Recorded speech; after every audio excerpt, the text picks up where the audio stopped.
de mangueiras e camélias. Eu acho um luxo ter um pé de camélias. Luxo que as damas antigas se davam respirando afante sobre róseas pétalas. Ter bogari, um colar de pérolas no decote em rendas. Mangueira antiga no quintal, reconfortante como mesa posta para o café da tarde. E alerta para os ciclos da vida.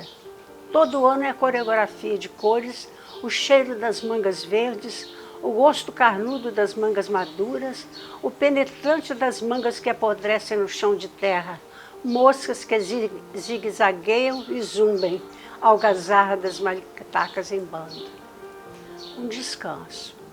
E começa tudo de novo. Ou ser eu luxo. Repartido entre canarinhos amarelos, chiados, piados, trepadeiras, pé de laranja da terra, cada qual com seu punhado, acontecendo direitinho no tempo certo. E as tardes se movem ao encontro de outras tardes, cinzas em direção de lilazes, laranjas buscando roxos. O moço bonito sorri, a moça bonita meneia a cabeleira. A casa velha guarda seus símbolos e a carta chega de longe, conta casos de vida e de morte e arredores. Despenca em cachoeira, se guarda em poços, se espraia em rios. Eita vida, meu Deus, cadê o fio da meada? Não sei, eu nunca esperei escrever assim, não. Gostava de fazer aquilo, achava divertido, mas nunca supus que eu fosse publicar um livro. Esse é meu primeiro livro, chama de Sombras e Claridades. Como todos na vida têm seus momentos, ou suas fases, né? Sombras e claridades, ou sua personalidade, né? De luz e de sombra. E nesse livro eu falo muito sobre as minhas vivências, meu cotidiano, minha vivência infantil, lembranças da mãe, lembrava do café que ela coava, lembrança de brincadeiras na roça. Mas além dessa parte assim, de vivência, eu também falo sobre uma homenagem à pintura, a Monet e a Morandi, pintores que eu admiro entre tantos outros, né? A Daisy é que fazia uma broa que levava queijo. Ele separava em uma camada no fundo da forma, cremoso, cheiroso. Tem certeza que era danada da Daisy que fazia essa broa? Que além do queijo, levava farinha de trigo. Broa moderna, fina, macia, servida em prato de porcelana. Mas, de primeiro, o queijo não entrava, nem a farinha. Era uma broa simples, quitute de roça, de comer em banco de madeira com pés de bandeirinha, ou feita pro café dos colonos na pausa da tarde, da lida, da enxada, da foice, do sol, um sol forte, à sombra do angico, entre risos e casos e cantos, toda comprida, sempre igual. Uma broa gostosa, de fubá áspero, amarelo com pontinhos escuros. Um fubá de moinho d'água que nascia ao som cantado da roda no farfalhar das folhas ao redor, com alarido d'água forte, fresca, clara, não em fábricas de um amarelo industrial, mas ao som do assovio do vento, nas folhas longas, estreitas, bem verdes e ásperas, da voz de quem dele cuidava dizer: o milho já está cacheando, dos cabelos macios e ruivos da espiga, do sol que a tudo enchia de luz. Ao fubá se misturavam ovos, casca dura, gema consistente, clara, contida, açúcar, a manteiga batida fresca, pontilhada de gotinhas d'água, que na verdade era menos usada que a banha, cravo da Índia, cabinho marrom com cabecinha de flor que infiltrava na massa seu cheiro e sabor noz moscada, erva doce, massa grossa, rústica. O espesso rio amarelo era derramado na forma de canudo ou no tabuleiro, fazendo dobras. Em meia hora, um cheiro bom se espalhava pela cozinha, inundando toda a casa, enchendo de paz e fartura, sentimento de que se cumpria a vida áspera e clara, cheia de um grande sol. De primeiro, era assim. Bom, eu nasci aqui em Leopoldina mesmo, né? Na Fazenda Recreio. É aqui que vai na estrada de Recreio, ela quase que na estrada, um pouco afastada. E tinha até uma cachoeira muito bonita, é o lugar que eu ia sempre. Ali era dos meus pais. Olha, quando eu era menina, no ginásio ainda, eu sempre estava com o livro na mão. Eu adorava ler. 11 anos eu sabia aquelas poesias enormes do Castro Alves. Lia de tudo, desde história em quadrinho, que meu pai até proibia porque ele achava que não era leitura, essas coisas da época. Mas eu, além disso, eu lia livros bons e tudo. Até nem sei como é que eu lia certos livros. E dali, eu e minha irmã fomos com meu pai para o Rio para a gente fazer a faculdade. A ida para o Rio foi muito importante para mim. Porque ainda mais naquela época, hoje a comunicação é fácil, é rápida, né? Mas naquela época era assim mais distante, era o Rio de Janeiro, acho que era aqui da capital do Brasil, né? E eu fiquei assim meio deslumbrada, mas deslumbrada com as oportunidades que a gente tinha, porque eu comecei a estudar balé e amava, fiquei até arrepiada, eu amava a dança. Que na escola foi uma revolução na minha vida, porque além do curso de pintura, que a gente trabalhava também modelagem, trabalhava história da arte, trabalhava várias matérias. A gente tinha também acesso ao cinema. Eu praticamente descobri o cinema.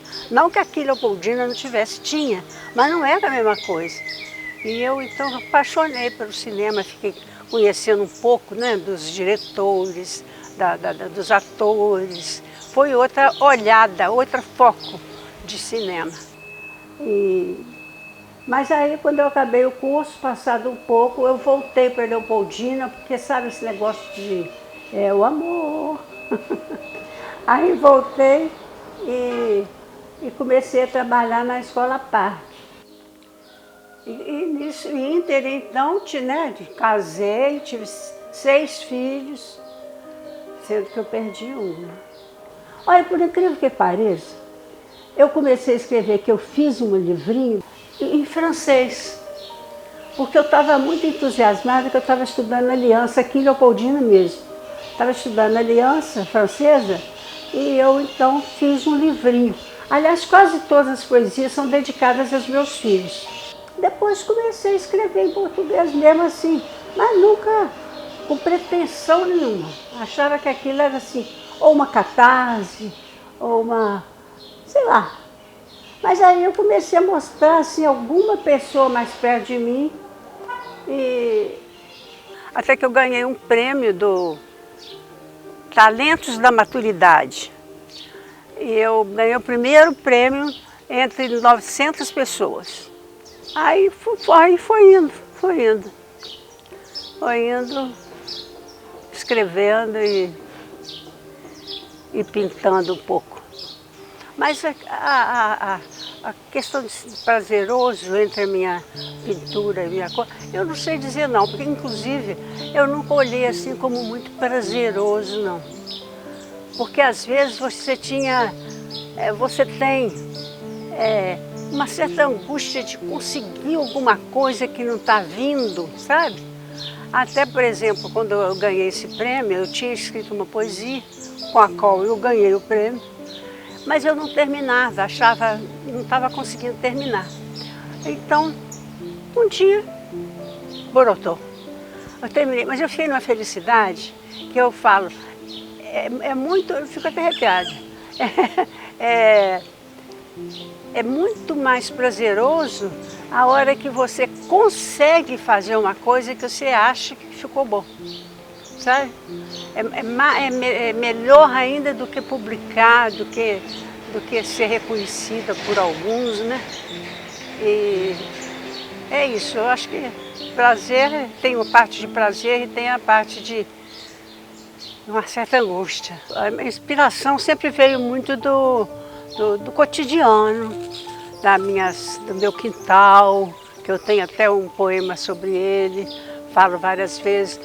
Esse contato com a natureza sempre foi muito importante para mim. E não tenho preocupação de publicar como não tive desse. Só no fim mesmo, que estava acumulando e as pessoas se interessando, é que eu tive essa, vou publicar, será que eu consigo fazer um livro? Aí que então engatou essa conversa, essa ideia. E agora também eu estou nessa fase, eu estou curtindo esse e não sei se farei outro, vamos ver o que vai acontecer.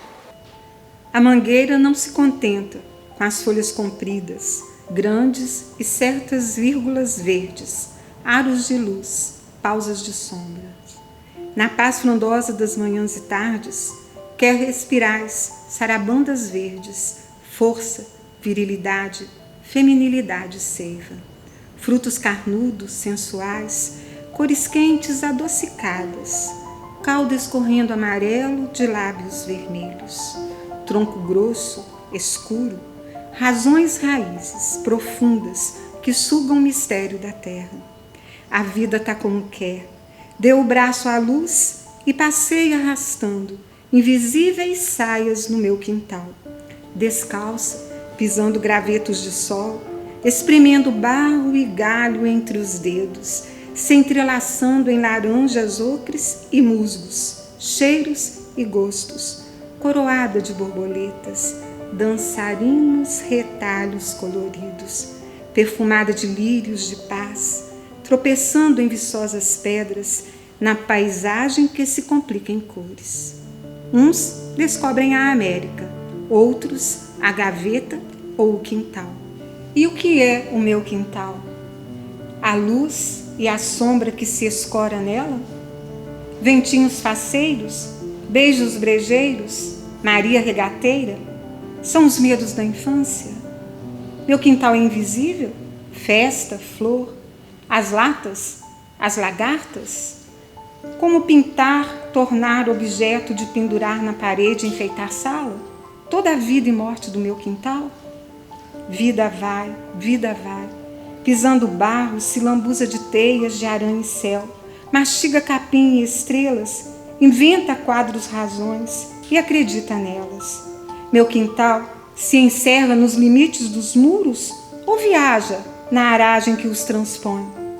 Meu quintal é os muros, de cores abandonadas pelo tempo, assistindo imóvel à claridade bailarina? Meu quintal é o sol que rabisca a luz pelas paredes? Meu quintal é aqui ou lá? O chão é em cima ou embaixo? Meu quintal é meu? Meu quintal é portátil? De levar no bolso desembrulhado, feito bala de menino? Ou na marmita, para lambiscar de vez em quando, mesmo frio?